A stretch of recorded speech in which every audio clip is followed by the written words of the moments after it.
Friends, how many times have we all heard these words? The promise of truth is health, wealth, and happiness. The promise, the hope of metaphysics is a knowledge of truth that will heal me. But where is my demonstration? How many times have we heard this statement? Or perhaps made it. I study truth to get answers to my problems. But where are the answers? I'm as much in the dark now as I was umpteen years ago when I started this search. How many times have we heard those questions? Or to be honest, how many times have we said them for ourselves? Who among us hasn't awakened one day to find himself or herself in the slough of despond? Sometimes for lots of reasons, and sometimes for no apparent reason at all. And at that time, all our vaunted knowledge of truth to no avail. Who hasn't somewhere in his experience asked, "Why me, Lord?" Well, King Solomon himself asked such a question.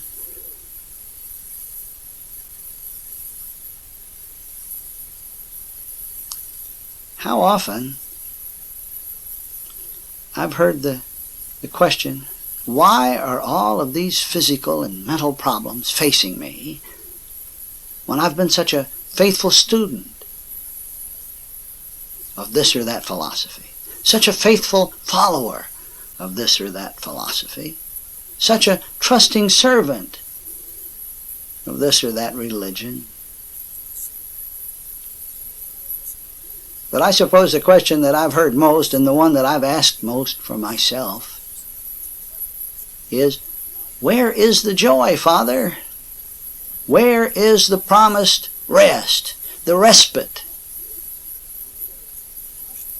Where is that vaunted peace that passeth understanding?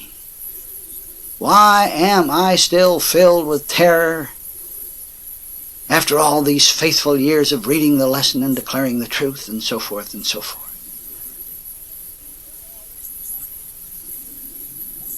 Well, another sad and sanguine song that seems to be heard amongst the metaphysical folks who finally let their hair down, as the saying goes, is the one about the accumulation of years, the accumulation of time, and the stiff backs, and the weak legs, and the aching joints, and the sluggish bowels, and the failing vision, and the growing deafness.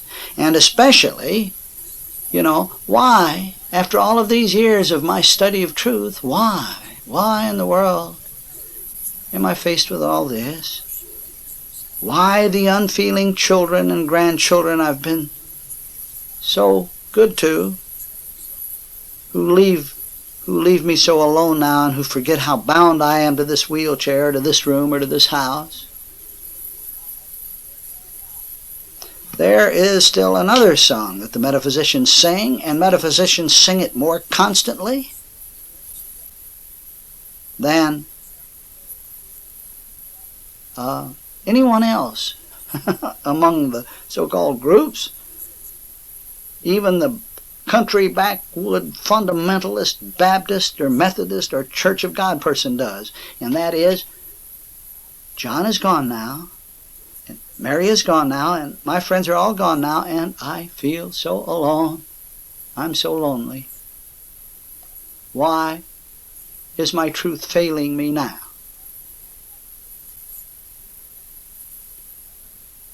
Well, I hear those questions often, and I have answers for every one of them. And I have seen what the metaphysician calls the demonstration of the proof of the answer for each of those questions. And so can you. so will you. Inasmuch as it was the Father's good pleasure to give us the kingdom, that kingdom includes a knowledge of all that time purports to be, all that the accumulation of age is supposed to be. That heritage includes a knowledge of what joy is, what happiness is, and its confirmation as this very awareness we are, right here and now. Well, that's a tremendous promise to make to someone, that one can find the answers to every one of those questions, that one can let go grief, that one can let go loneliness, the anguish of age, the frustration of not knowing. Why, my goodness. Most of those questions we've asked are not even legitimate questions. Not to the heart of us. Oh, to the intellect of us, they certainly are. One looks at an aging body and says, my goodness, it is stiff and struggling. But the heart knows better. And we're finding ways. We're finding ways to make this tangibly provable to the intellect that so demands its visual proofs, to a science that insists on tangible verification, to a science that wants matter to conform to its own idea of what health is or wealth is. May I read a letter, just a recent letter, from a letter I have? I'll read just part of it. And I recently did something nice for myself. I'm reading from the letter now. I recently did something nice to myself. I got a cassette player installed in my car. And then I also found a new way to get to work. It is through a canyon that has very little traffic, but lots of trees, mountains, and open space. Oh, it's so very nice, and I've really enjoyed it. I play Bill's tapes, or sometimes some of my nice country music tapes, and sometimes just silence. And all the things that flow through. Sometimes I find I start crying about halfway through, because the me, the little me, just gets out of the way, and such relief comes through that the burdens I have carried for all my life are seen as such unnecessary nonsense. I don't know, I'm still reading from the letter now, I don't know who made me the supporter of God's creation, since I'm sure He didn't. What a load I have carried, thinking I have been responsible for husband, children, grandchildren. Lordy, lordy. As I was driving through my canyon, about 20 miles worth, I looked about me and thought, God is maintaining these mountains and the birds and the clouds. And then it came to me, what do you mean God is maintaining them? God is them. I am looking at the very presence of God. Ah, but who is looking? Why, God presence. God presence is this awareness I be, knowing and looking and driving and being. Bill, now my canyon is sort of my river. And as I drive along, I remember those recent days and nights on Aimless. and the shoreline with all the trees and all the shades of green and the fragrance of the honeysuckle. I can hear birds sing as I drive along, and good smells come wafting through my windows because I have all the windows down, and I am back with you and Rachel so many times. Oh yes, as I drive through my canyon, I find it the perfect place to holler out loud. No one hears me but my tree, grass, bird, mountain self, and I can holler out my questions, and I find I do get very gentle answers back. Well,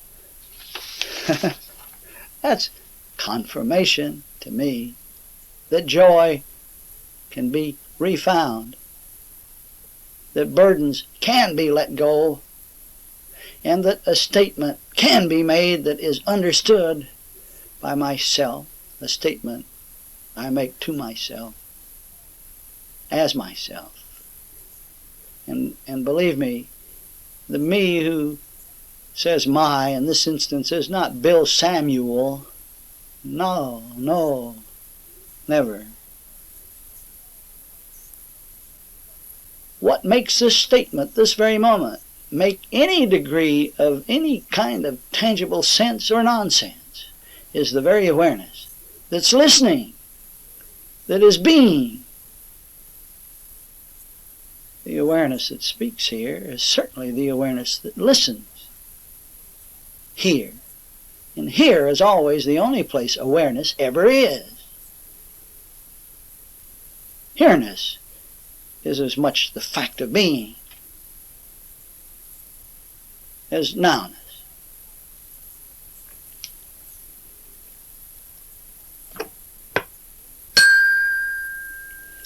Well, you can tell from the sound of the bell that I'm back here at Woodsong and not on Sweet Aimless, but you'll be getting a tape from Sweet Aimless one of these days where you hear the bird songs up and down the river and you hear the flow of the water lapping against Sweet Aimless's metal hull. And just recently Sweet Aimless was out of the water where she had her bottom inspected and she had a very, very rusty bottom. So Rachel and I had her sandblasted, her bottom sandblasted, and then it was welded and then it was painted with several coats of paint, epoxies and so forth that are supposed to stay on there. And now Sweet Aimless is back in the water floating lighter because of well, she floats high in the water because she's so much loved and so much loved. I'm in hog heaven aboard Sweet Aimless. You just better believe it.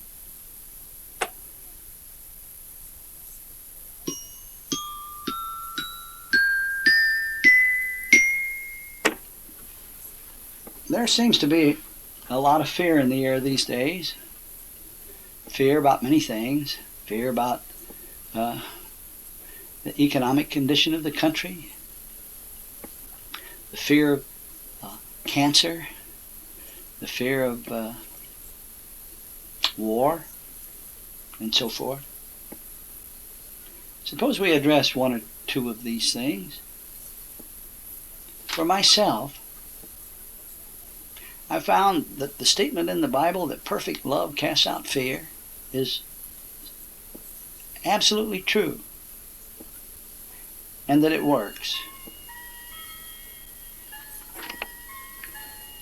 Well, I forgot to plug in the machine, so I better just start over with the microphone plugged in. Well, I found out that the microphone in the unit worked a little bit, but I think this one will work better. Let me talk just a minute about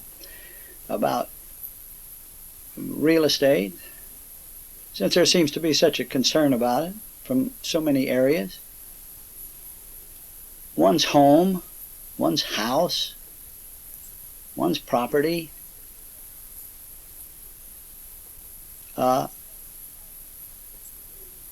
I found that residence, a residence, the real residence, the genuine residence, if I begin with God as all,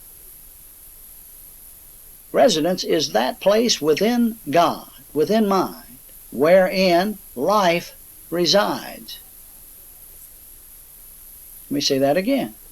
That residence, the real residence, the metaphysical residence, if you want to call it that, is that location within the ineffable, wherein the ineffable's own self-awareness resides. And that's what home is. That's what residence is. Now, that residence is the only residence. If mind is all, there aren't many residences. There is the one residence of infinite awareness, mind's own infinite awareness, within which all the appearances of people, places, and things appear to live and move and have their being. All right, so this awareness already has an established residence. The awareness that is listening to this, right here, right now, has an established residence. Now, who is responsible for that residence? Well, first of all, mind, which is being aware, is responsible for awareness and responsible for the location of awareness within mind. So mind, or God, the ineffable, is responsible for this awareness, right here, right now. And its location is already established by mind, by God, by the ineffable. So, knowing that, what do? Why? I know that when I look out at a house, I am seeing confirmation of residence. Awareness's established place within Godhead, within Fountainhead, within the ineffable mind, overmind, or whatever you want to call it. And I know that God is responsible for it. Now, over the years, I've said that, made that statement, in as many ways as I could to many folks who are real estate people, or who were people looking for homes, or people who were looking for a place to do business, or folks who wanted to sell their business or their homes, and it has been a most marvelously usable, workable tool.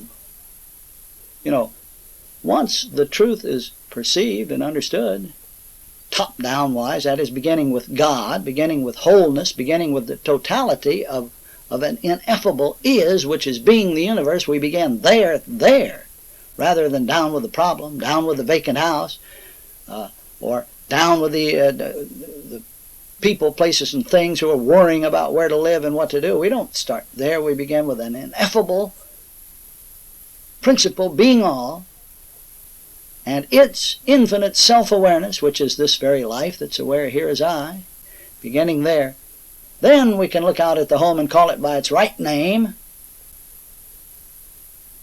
and understand who its owner is and who its renter really is. Then we look for confirmation of that fact in our own daily affairs, and that confirmation is swift a coming. Try me out. See if I'm honest or not. Put this to the test and see for yourself.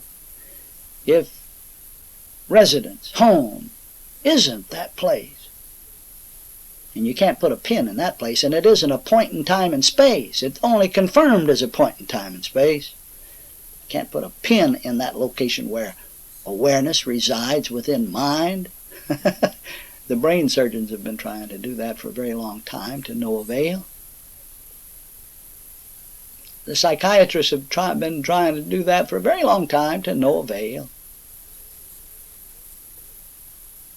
we can see that omnipresence, the ever-presence of omniscience, which is right here, right now, is being this awareness, and that residence is where we are and what we're doing from moment to moment. Already established. And every bit of it good, and every bit of it without guilt, and without trial, and without tribulation. We look for confirmation of that fact in our daily affairs. We don't have to look very far to find it, because it's immediately at hand. It is the mountain out in the distance. It is yon cloud. It is the very room wherein one sits. It is heaven right here at hand. And then we can understand, but only from the top-down position can we understand how Jesus would make the remark, behold, the kingdom of heaven is right here at hand. It's spread over the whole face of the earth, but the me-sense, man, perceives it not.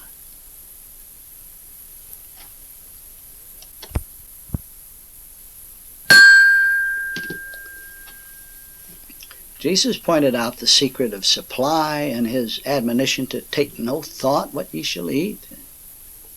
Take no thought. It is your Father's good pleasure to give you the kingdom. Whatsoever things you need, your Father knoweth, even before you ask. Take no thought. Who by taking thought can add 1 inch to his stature? Well, let's be practical here right now. Let's cater just a little bit to this matter of intellectualism so that we can make this make sense. But remember, ineffability, infinity, cannot be limited to making sense. If it could be limited to making sense, it would not be the illimitable. Compris? Well, how does one go about taking no thought? How is it possible to remain free of thought? Well, let's say concerning pressing obligations, and especially when it seems that a lack of thought-taking just might be what it takes to overlook something or to fail to do something, or what is necessary to run a business, you know. I'm asked so often, isn't it difficult to remain thought-free at a time like this? Well, now, the ability to take no thought lies in one's acknowledgement of his identity. Oh my goodness, you old-timey metaphysicians, how many times have you heard that? But let's see how simple this is. Just as quickly as one acknowledges the fact of identity, and we began at the top. Now we begin with the ineffable, and the ineffable's own self-knowledge of what the ineffable is. We discover that, beginning at the top, that we find that this awareness is that self-knowledge going on. And that's the identity we are. Awareness is who and what we are. Just as quickly as one acknowledges the fact that he is awareness itself, and awareness only, then one finds it possible to stop the thinking and the planning and the calculating done by the old me-sense who professes to possess awareness, to own awareness. The me who says, this is my awareness, and I want my awareness to show me the world the way I want it to be. Awareness itself is the identity of you and me. Awareness is the action of the only Godhead, the only fountainhead, the only mind. Let the only mind be all there is to this identity. Right here, right now, good friend. The alone one mind is already being perfectly and is perfectly being. It is already functioning perfectly. Awareness is this functioning going on, and this awareness listening to this is this function happening. Therefore, there's no need for another one on the scene. There's no need for a me-sense, a pseudo-identity, an awareness that belongs to Bill or Ruth or Mary or John to enter the act and attempt to direct the divine consciousness, to attempt to direct Godhead. Anyway, where would such an ego come from, really? Where would such a pseudo-sense come from?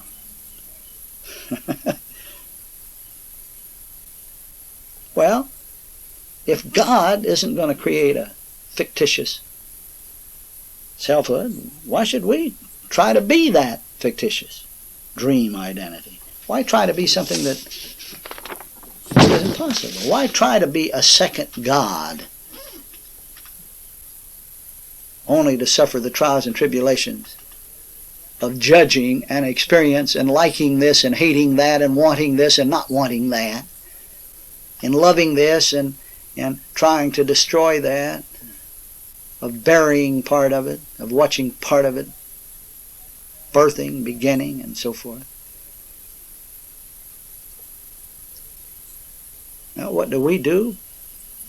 If perfection is already the fact, well, there isn't a thing on the face of the earth that a me-sense must do about it, or understand about it, or practice, or demonstrate in order to make Godhead more perfect, or more perfectly understood, because Godhead understands itself. The belief that a me-sense must read this or that, or practice this or that, to understand more about Godhead, is some of that unadulterated hogwash that we've been bathed in, that we've bathed ourselves in. Oh, but for good reason. We do it. We live the me-sense in order to know what the divine sense is, and to know it, and know we know it. In the same way, one lives darkness apparently in order to know and know what light is beyond any shadow of a doubt. We live change in order that we might know changelessness, the Father of lights, with whom is no variableness, neither shadow of turning. Well, for myself, I've stopped playing the part of the possessor of awareness. I just don't do it. Don't have to. I'm not acting the slave master anymore, trying to tell awareness what it's supposed to have in it and not have in it, and who's supposed to be here and not here, and dollars, how many dollars should come or how many dollars shouldn't. I am not making demands on perfection. Don't have to. As awareness itself is who and what I am. And if any possession or ownership goes on, then this awareness belongs to Godhead, is Godhead's functioning happening, period. God's activity, for which God alone is responsible. And here I rest. And by George, here I make my stand. And you know what? I've found now that anyone can do this. Anyone can do it, whether they've ever read a book on metaphysics or not. Anyone can do it. Look outside the window and watch a bird somewhere. It's being the awareness of God.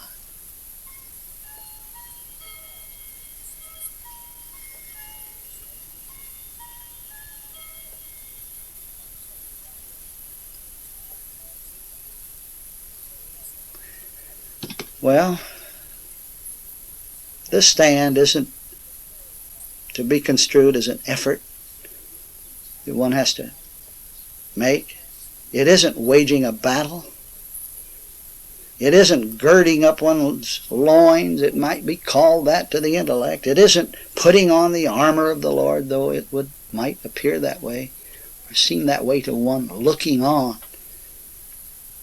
To be awareness is a simple, complete rest. A rest from being the ego. A rest from making all of these incessant judgments of good and evil, of right and wrong, of I like and I don't like. To be awareness alone, which is what we are, but to be it is to understand.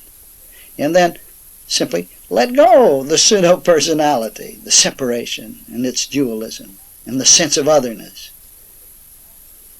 We give up the ego by understanding that ego is the means by which egolessness is made plain. There's nothing wrong with ego. There's nothing wrong with me-sense. Me-sense is the means by which I, identity, is made plain. In exactly the same way that darkness allows us to see starlight, the twinkling of distant galaxies. Folks, what I've said is true and faithful.